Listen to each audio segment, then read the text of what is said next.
Hi bro. உங்க பேரு? அபிஷேக். அபிஷேக். என் பேர் அபிஷேக். ஓகே, பரவாயில்ல. திமுகவில் இருக்கவும் சரி, ஏடிஎம்கேல இருக்கவும் சரி, கண்டிப்பாக வந்து விஜய்க்கு தான் போட்டுருப்பேன். ஏன்னா நிறைய கோரிக்கை போய் நான் கேட்ட, ஒரு குழந்தை அழுகுதுன்னா அந்த குழந்தை முதல்ல அணைக்கணும், இல்லை பால் கொடுக்கணும். எதுவுமே இந்த ஆட்சியில் செய்யலை திமுகவில். இன்னைக்கு டிவிக்கில் வந்து அமைச்சரவை அமைச்சிருக்காங்க. அதுல வந்து நிறைய பேர் யங்ஸ்டர்ஸா இருக்காங்க. யாரும் சிரிச்சிருக்கீங்க? நான் என்ன பண்ணுவேன் பெருமானே, வெக்கமா வருதே. நம்பிக்கை எனக்கு. நான் வந்து பக்காவா இதோட சீமானு தான் ஓட்டு நான் போட்டேன்.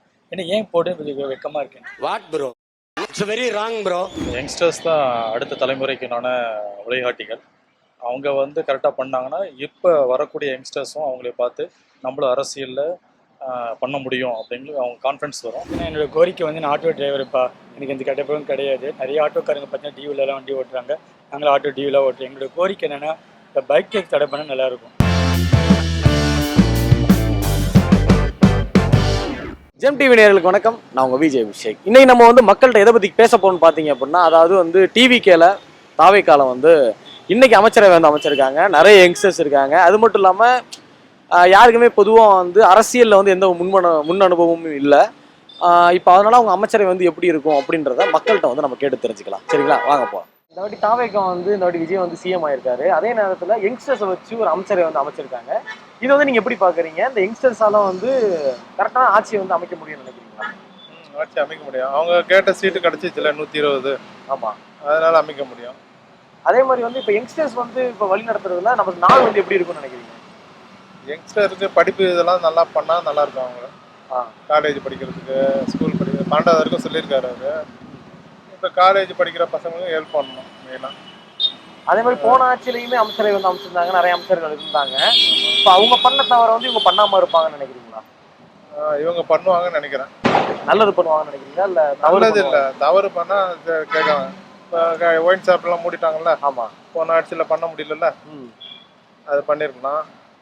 அது இவங்க பண்ணுறாங்க. யங்ஸ்டர்ஸை நான் ஃபஸ்ட்டு வரவேற்கிறேன். இப்போ நானும் காலேஜ் முடிச்சு ஃபைனல் இயர் போயிருக்கேன், ஃபைனல் இயர் முடிச்சுட்டு வந்திருக்கேன். இப்போது எங்களுக்குன்னு சில குவைரிஸ் இருக்கும். ஐ மீன் எங்கள் பாயிண்ட் ஆஃப் வியூவில் இது சரி தப்புன்னு இருக்கும். அது வந்து ரெக்டிஃபை பண்ணுறதுக்கு இப்போ அந்த இடத்துல ஒரு யங்ஸ்டர் இருக்கிறாங்க. அப்போ அவங்களும் நம்ம பாயிண்ட் ஆஃப் வியூவில் பார்ப்பாங்கன்றது நான் வெல்கம் பண்ணுறேன். அதனால் அந்த யங்ஸ்டர்ஸ் வச்சு ஒரு ஆட்சி அமைக்கிறது வந்து நான் அவங்களால நல்ல சேவை செய்ய முடியும் அப்படின்னு நினைக்கிறேன். ஆமாம், நினைக்கிறீங்களா? அப்படி பண்ணுவாங்க? ஆமாம், கன்ஃபார்ம் நினைக்கிறேன். ஓகே, இப்போ இருந்ததை விட இன்னும் பெட்டரான இம்ப்ரூவ்மெண்ட் இருக்கும். அப்பா கண்டிப்பாக சூப்பராக நடத்துவாங்க. ஏன்னு கேட்டிங்கன்னா இந்த எலெக்ஷன் முடிஞ்சு 5 நாள் ஆகுது. இந்த 15 நாள்லேயே வந்து பார்த்திங்கன்னா மக்கள் மத்தியில் நல்ல ஒரு வரவேற்பு இருக்குது. கண்டிப்பாக சூப்பராக நடத்துவாங்க. செங்கோட்டையில் இப்போ நீங்கள் ஒரு தொழில் செய்கிறீங்க, இந்த தொழிலை தெரிஞ்சுனாங்க, நீங்கள் இல்லை கற்றுக்குறீங்களே, அதனால் கடுத்து அவர் செய்வாங்க. சரி, இப்போ யங்ஸ்டர்ஸ் வந்து கண்டிப்பாக நல்லா பண்ணுவாங்கிற எல்லாருமே எதிர்பார்த்துட்டு இருக்காங்க. சின்ன பசங்களாக இருக்கிறதுனால நல்லா பண்ணணும் அவங்களுக்குள்ள ஒரு இது இருக்கும். ஏன்னா யாருமே பழைய அமைச்சர்கள் இல்லை, எல்லாருமே புது அமைச்சர்கள். ஸோ அவங்கவுங்க கண்டிப்பாக அவங்கவுங்க டிபார்ட்மெண்ட்டில் நல்லா பண்ணணும்னு நினைப்பாங்க. ஸோ அதனால் இந்த 5 இயர்ஸ் நல்லா இருக்குன்னு ஒரு எதிர்பார்ப்பு. யங்ஸ்டர்ஸ் தான் அடுத்த தலைமுறைக்குனான வழிகாட்டிகள். அவங்க வந்து கரெக்டாக பண்ணாங்கன்னா இப்போ வரக்கூடிய யங்ஸ்டர்ஸும் அவங்களே பார்த்து நம்மளும் அரசியலில் பண்ண முடியும் அப்படிங்கிற அவங்க கான்ஃபிடன்ஸ் வரும். நிறைய யங்ஸ்டர்ஸும் அரசியலுக்கு வருவாங்க. இதுக்கு முன்னாடி இருக்கிற தலைவர்களை பண்ணாங்க, இருந்தாலும் இதோட பெட்டராக பண்ணணும் அப்படின்னு எல்லாம் படித்தவங்களே இருக்காங்க. இன்னும் நம்ம இம்ப்ரூவ்மெண்ட்டில் நம்ம தமிழ்நாடு கொண்டு போவாங்க. அது என்னோட கருத்து. ஓகே, அதே மாதிரி வந்து இப்போ காங்கிரஸுக்கு வந்து இவ்வளோ நாள் திமுகவோட கூட்டணியில் இருந்தாங்க, இப்போ டிவிகேக்கு வந்திருக்காங்க. அது நல்லது தான். அது நல்லது தான். ஆமாம், இப்போ அவங்க வந்து இப்போ இவங்க சேர்ந்தாலும் இவர் சிஎம் ஆகிட்டாரு. சீட்டு அவங்களுக்கு கம்மி இல்லை, அவங்களுக்கு 70 சீட்டோ 50 சீட்டு தான் கிடச்சிருக்கு. அதனால் அவங்க வேஸ்ட்டு. அதனால தான் இவங்க வந்துட்டாங்க. காங்கிரஸ் வந்தது வந்து டிவிகேக்கு நல்ல பலமாக தான், சப்போர்ட்டு நல்லது தான். எனக்கு வந்து பார்த்தீங்கன்னா காங்கிரஸுக்கு வந்து அவர் வந்து பிஜேபியில் போயிடுவான்னு நிறைய ஜனங்க சொன்னாங்க. ஆனால் அதனால தான் ஜனங்க வந்து பயந்தாங்க. ஆனால் காங்கிரஸ் கூட கடைசி வரைக்கும் இருந்து அவங்களுக்கு நிறைய அனுபவங்கள் இருக்கிறதுனால ஒரு மூத்த தலைவர் முறையில் அவங்க கொடுத்துருப்பான்னு நினைக்கிறேன். இதுக்கு முன்னாடி அரசு வந்து இந்த 50 ஆண்டுக்கு முன்னாடி வந்து எல்லாம் மெஜாரிட்டியில் இருந்தாங்க. அதனால் அதை பற்றி அந்த திங்கிங்லேயே யாருக்குமே கிடையாது. இப்போ வந்து பார்த்திங்க அப்படின்னா அவங்களாம் வந்து உள்ளே வந்தால் தான் இந்த அரசுக்கு சப்போர்ட்டிவாக இருக்கும். அதனால் அவங்க ஒன்றும் வந்து இந்த அரசுக்கு இது எதுவும் ஆக போகிறதில்ல. அவங்களும் இவங்களோட சேர்ந்து, அவங்களும் யங்ஸ்டர் தான், அவங்களும் புதுமுகம் தான், அவங்களும் இவங்களோட பயணித்து இந்த தமிழ்நாடு மக்களுக்கு நன்மை செஞ்சது. இந்த 2026ல என்ன மாற்றம் வரணும்னு நீங்க எதிர்பார்க்குறீங்க? ஆட்சி எப்படி இருக்கணும் உங்களுக்கு தேவைப்படுது? இந்த 2026ல மாற்றம் அப்படின்னா கல்வி ஓரியன்டாக அவங்க கொண்டு போகணும். யங்ஸ்டர்ஸ் இப்போ இருக்கிற சிறு பிள்ளைகளாக இருக்கிறது அவங்கள நம்பி தான் எல்லாம் உள்ளே வந்திருக்காங்க. அவங்க தான் நிறையா கொடுத்துருக்காங்க. அவங்களும் முன்னேற்றணும். அவங்க முன்னேற்றினாவே அடுத்த தலைமுறை வந்து தேங்க்ஸ். காங்கிரஸ் இத்தனை நாள் ஒரு 60 இயர்ஸாகவே இல்லை அமைச்சரவை, தமிழ்நாட்டில் அமைச்சரவையிலே இல்லை. கடைசியாக காமராஜருக்கு அப்புறம் தான், அதுக்கப்புறம் அமைச்சரவையில் எம்எல்ஏவாக தான் இருந்தாங்க. இப்போ அவங்க வந்திருக்கிறது இப்போ டிவிக்கு எப்படி அவங்களோட அலையன்ஸ் வந்து மெஜாரிட்டி ப்ரூவ் பண்ணுங்கிறதுக்காக அலையன்ஸ் வச்சாங்க. ஸோ இதுக்கு மேலே அவங்க எப்படி ஆக்ஷன் எடுக்கிறத வெயிட் பண்ணி தான் பார்க்கணும். ஏன்னா இத்தனை நாள் அவங்க எம்எல்ஏஸாக மட்டும்தான் அவங்க தொகுதிக்கு அவங்க செஞ்சுட்டு இருந்தாங்க. இப்போ அமைச்சரவைன்னு வரும்போது ஒட்டுமொத்த தமிழ்நாடு மக்களுக்கும் செய்ய வேண்டிய கடமை வந்துருச்சு. அதனால் எந்த ஆக்ஷன் எடுக்கிறாங்கன்றது இனிமேல் வெயிட் பண்ணி தான் பார்க்கணும். அதே மாதிரி செங்கோட்டையன் அவர்களை தவிர வேறு யாருக்குமே இதில் வந்து முன் அனுபவம் வந்து சுத்தமாக இல்லை. ஸோ அவங்களால நல்ல ஆட்சி அமைக்க முடியும் நம்புறீங்க? அவர் வந்து இவங்களுக்கெல்லாம் கைடன்ஸாக இருப்பார். ஏன்னா ஒரு மூத்த தலைவர், 50 ஆண்டுகளாக அரசியலில் இருக்கார்.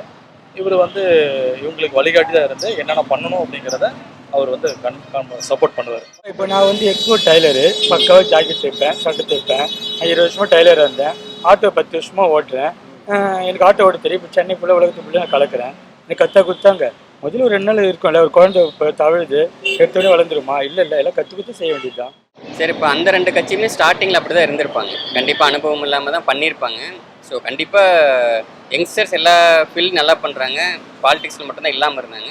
இப்போ எல்லாருமே 30-35 தான் மேக்ஸிமம் இருக்காங்க. ஸோ கண்டிப்பாக மற்ற ஃபீல்டு எப்படி க்ரோத் ஆச்சு அதே மாதிரி இதிலும் நல்லா பண்ணுறாங்க. இன்றைக்கி வந்து ஜனங்க ஒரு புதிய மாற்றத்துக்காக எதிர்பார்க்குறாங்க. கண்டிப்பாக விஜய் செய்வார் நம்பிக்கை எனக்கு. நான் வந்து பக்காவாக இதோட சீமான் தான் ஓட்டு நான் போட்டேன். ஏன்னா ஏன் போட்டு கொஞ்சம் வெக்கமாக இருக்கேன். எதனால் அப்படி ஃபீல் பண்ணுறேன்? கண்டிப்பாக ஃபீல் பண்ணுறேன். ஏன்னா நல்லா பண்ணுறாங்க, நல்லா செய்கிறாங்க. போலீஸ்காரங்க இப்போ போய் போயிட மாட்டாங்க, இப்போ பயப்படுறாங்க. ஒரு உண்மை இல்லை, ஒரு ஊழல் இல்லை, பயங்கர கஞ்சா. இந்த காரியத்தில் யாருங்க மாற்றுறது? எடுத்தவொடனே மாற்ற மாட்டாங்க. அப்படிங்களா? மாறும், சத்தியமாக மாறும். ஓகேண்ணா, இப்போ வந்து உங்களுக்கு ஒரு எப்படி சொல்ற, நம்ம ஒரு சாதாரண மக்களா ஆமாம், இந்த ஆட்சியில் வந்து உங்களுக்கு என்ன வேணும் அப்படின்னு நினைக்கிறேன்? எனக்கு கண்டிப்பாக பார்த்தீங்கன்னா என்னோட கோரிக்கை வந்து நான் ஆட்டோ டிரைவருப்பா. எனக்கு இந்த கட்டப்பவும் கிடையாது. நிறைய ஆட்டோக்காரங்க பார்த்தீங்கன்னா டிவிலலாம் வண்டி ஓட்டுறாங்க. நாங்களும் ஆட்டோ டிவிலாம் ஓட்டுறோம். எங்களோட கோரிக்கை என்னென்னா இப்போ பைக் டேக்ஸ் தடை பண்ணால் நல்லாயிருக்கும். ஏன்னா ஒயிட் போர்டு எங்கள் வந்து இன்சூரன்ஸ் எஃப்சிலாம் பண்ணுறோம். அவங்க பார்த்தீங்கன்னா 50 கிலோமீட்டருக்கு ஓட்டுறாங்க, 5 ரூபா ஒரு கிலோமீட்டருக்கு. எங்களுக்கு பார்த்தீங்கன்னா அதே 5 ரூபா, ஆனால் 20 கிலோமீட்டர் தான் மைலேஜ் வருது. ஆனால் ஆட்டோக்காரங்க நல்ல காரியம் பண்ணால் நல்லாயிருக்கும். அதுக்கு தான் நாங்கள் ஆட்டோக்காரங்க எல்லாருமே கன்ஃபார்மாக திமுகவில் இருக்கவும் சரி, ஏடிஎம்கேல இருக்கவும் சரி, கண்டிப்பாக வந்து விஜய்க்கு தான் போட்டுருப்போம். ஏன்னா நிறைய கோரிக்கை போய் நான் கேட்டேன். ஒரு குழந்தை அழுவுதுன்னா அந்த குழந்தை முதல்ல அணைக்கணும், இல்லை பால் கொடுக்கணும். எதுவுமே இந்த ஆட்சியில் செய்யலை திமுகவில். அதுதான் பசங்களுக்கு வந்து ஸ்கூல் இதெல்லாம் எல்லாம் படிப்பு 12வது வரைக்கும் நல்லா படிக்க வைக்கணும். கவர்மெண்ட் ஸ்கூல்லாம் நல்லா இதுவாக இருக்கணும், ப்ரைவேட்டுக்கு இதுவாக இருக்கணும். நகரமாக கவர்மெண்ட்ல ஸ்கூலோட நல்லா இல்லை என்னை பொறுத்தவரைக்கும். டீச்சர் இருக்க மாட்டாங்க, அதெல்லாம் ப்ரைவேட்டில் நல்லா கண்டிஷனாக இருக்காங்கல்ல, அதுமாரி அதுக்கு ஈவனாக வரணும்.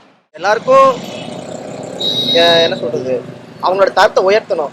எந்த விதமான இலவசமோ இதையோ டிபெண்ட் பண்ணி இல்லாமல் ஒரு சாதாரண மனுஷன், ஒரு சாமானிய உயர்ந்த ஒரு இடத்துல வந்து நிற்கணும். அக்ரிகல்ச்சருக்கு, விவசாயிக்கு வந்து நிறைய நல்லது பண்ணணும். நிறைய நல்லது பண்ணணும்னு நினைக்கிறேன். ஆமாம், இப்போ இத்தனை நிறைய மானியம் தள்ளுபடி எல்லாம் பண்ணணும்.